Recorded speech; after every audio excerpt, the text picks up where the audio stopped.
Hello and welcome to this Microsoft Excel training.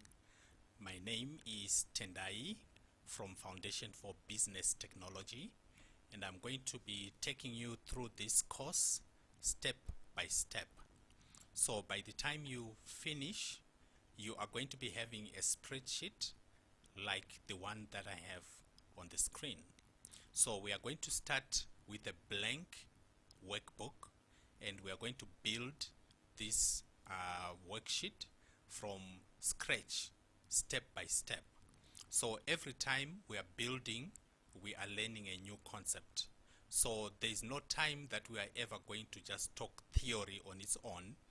Everything that I'm going to be teaching you is going to be accompanied by keystrokes that we are going to use to develop this worksheet.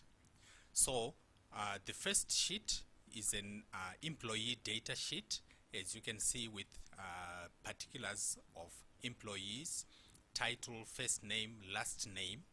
Then this one that says full name, we are going to use a formula for joining text that will automatically join Mrs. Mary James into one full name. And then in the initial column, we are going to use another formula that is going to extract this initial from the first name. In column F, we will put a formula that will tell us how long the surname is, or the last name. In other words, the length of a text, because from time to time you might be required to determine the length of a field. Then the gender is not going to be typed in. We are going to determine the gender from the title. So we are going to put an if condition that says if the title is Miss, then it must be female. If it is Mr., then it must be male. So this is to show you how you can derive certain information once you have got some skeleton data. Then we have got a date of birth, from which we are going to use a formula to extract the month. We are also going to extract the day and also calculate the age of the person from the date of birth. So just from that date, we'll get the birth month, the day, and the age. And we are also going to do a side exercise where we are going to take a date and extract the year from it. We extract the month, the day, the weekday to say is it a Monday, Tuesday, Wednesday, as well as the week number. We will also do some additions on dates, because you can actually add numbers to dates. You can do subtractions between dates to get a duration. So we shall perform those calculations using dates. So that is outside our worksheet. Then we have got a start date. In other words, the date when the person started working, and the department, branch, and job title. So you can see that on these three, department, branch, and job title, there is a drop down there. So we are going to create drop down lists on these fields based on parameters that we set in this parameters worksheet.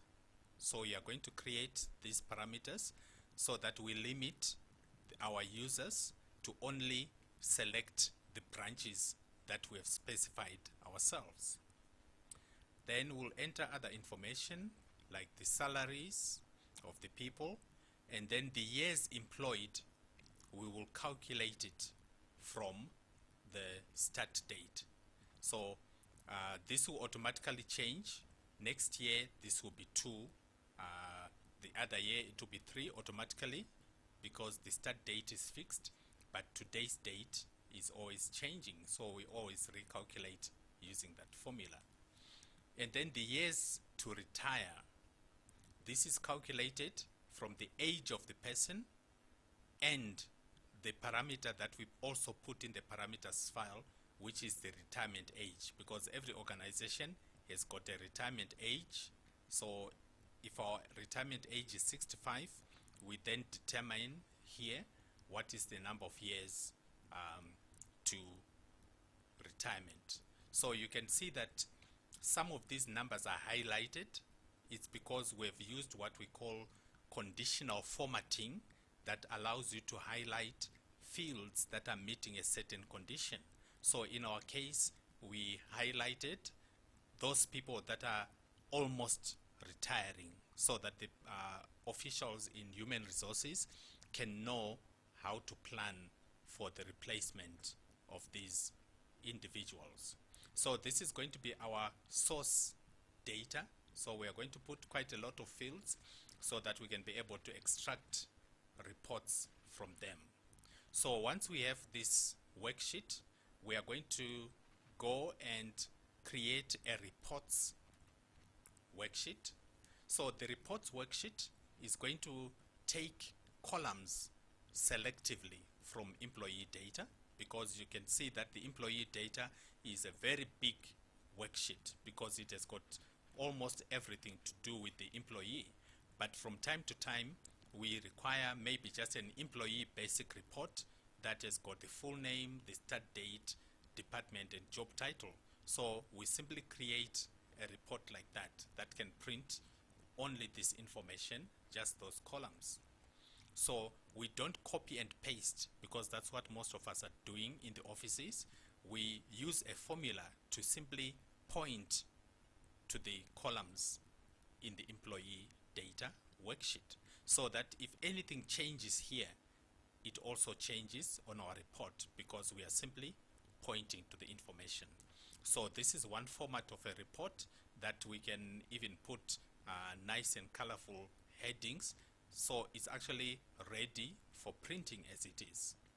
And then we have got another report, which is a retirement report that simply gives us the name, the department, job title, the age of the person, and the number of years to retirement. So we are selectively picking fields from the employee data, and then we create reports. So these are templates that we don't need to change even if the data has changed, because whatever changes you make in the employee data is automatically reflected here. So from the reports, we are going to go to the charts, where we create pivot charts based on that information. So these pivot charts are for summarizing the information. Like in this case, we are counting the number of employees at the various branches by department, females and males, etc. So we are going to do a number of different configurations of pivot tables, and then we'll also create charts as well from the pivot tables, and then we'll see how to make pie charts from ordinary tables and also from pivot tables. So there will be quite a lot of learning that we are going to do. And then when we do the financial functions, I'm going to show you how to do a simple loan schedule. So this loan schedule says you want to borrow $1 million for a house, right? You want to borrow $1 million for a house. So you want to find out what is the repayment or the installment per month given different repayment periods. So we are simply going to put the basic information required, which is the number of years, the interest rate, as well as the loan amount. So we use it as a what-if analysis to say, if I pay over 30 years, my installment will be 7,300. But if I decide to pay over 12 years, then my installment is that. If I get a bank with a lower interest of 0.08, that will be the repayment. So this is just an example of financial functions. So you can create this so that you don't have to go to the bank anytime you want to find out how much your installment is going to be. Then I'm also going to show you how to create a survey form. So a survey form basically is an electronic copy of a paper form that you normally use in the organization. So instead of sending out paper, you send out an electronic form. So like in this case, this one is going to be locked everywhere. The user cannot click anyway. They can only click in the fields where they're supposed to enter data. And on the field where there are options, they can select from a drop down. If they press tab, it goes to the next field where they must enter the data. So this is a very simple type of form, which I'll probably also show you how to make it a bit more complex as time goes on.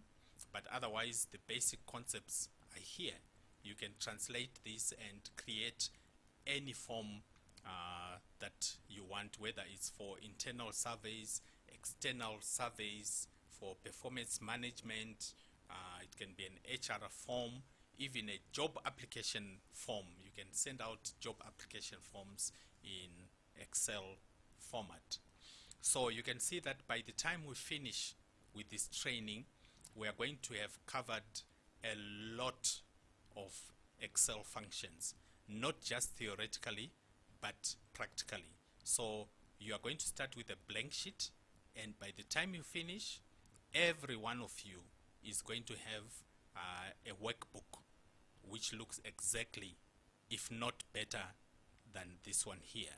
So I'm looking forward to a great experience with all of you. So feel free to rewind the videos, play them over and over again.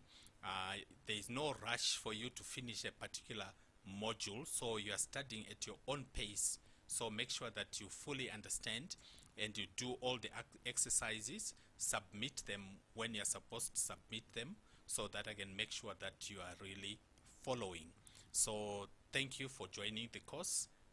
We will meet in the next video.